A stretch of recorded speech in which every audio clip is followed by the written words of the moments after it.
Welcome back, everyone. I'm Erica Pizzi for JackCotton.com, and I'm here with luxury real estate expert, author, and agent Jack Cotton himself.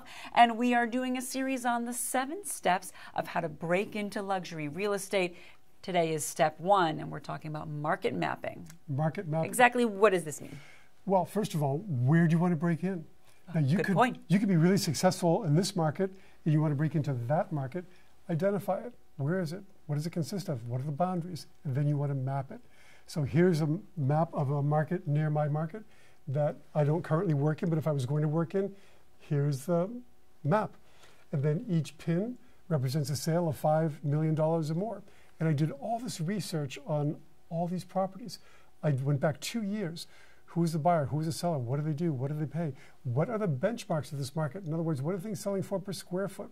What are things selling for per front foot? What are things selling for as a percentage of their property tax assessment? These are all the benchmarks that I want to have as I begin to build my knowledge of that market. Who are the prominent builders? Who are the prominent architects? Who are the people who are living there? Are they corporate people? Are they movie stars?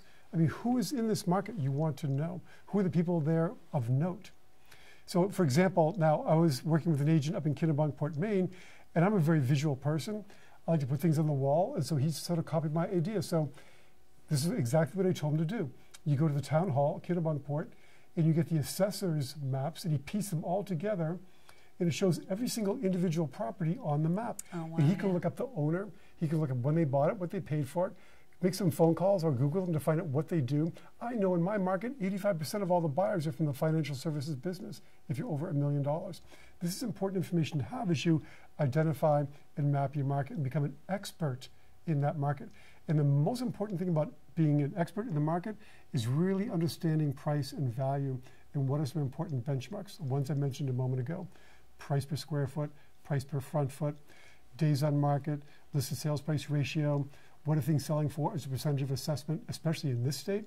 Florida, California, not a good ratio. You have to maybe use a percentage of their estimate, which I hate to suggest, but I just did. But you need to find a benchmark that you can use to compare prices from property one to another.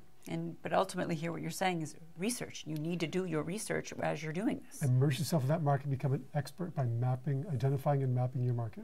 And there's step 1. Step 1 out of the way. All right, perfect. We'll move on to step 2, which sweat your leaders. Sweat the market leaders. Okay. I know. Sounds kind of sweaty, but we'll It is. we'll It does. We'll get to the bottom of it next week. And for more advice from our luxury real estate expert, Jack Cotton here, you can always go to luxuryrealestateunplugged.com.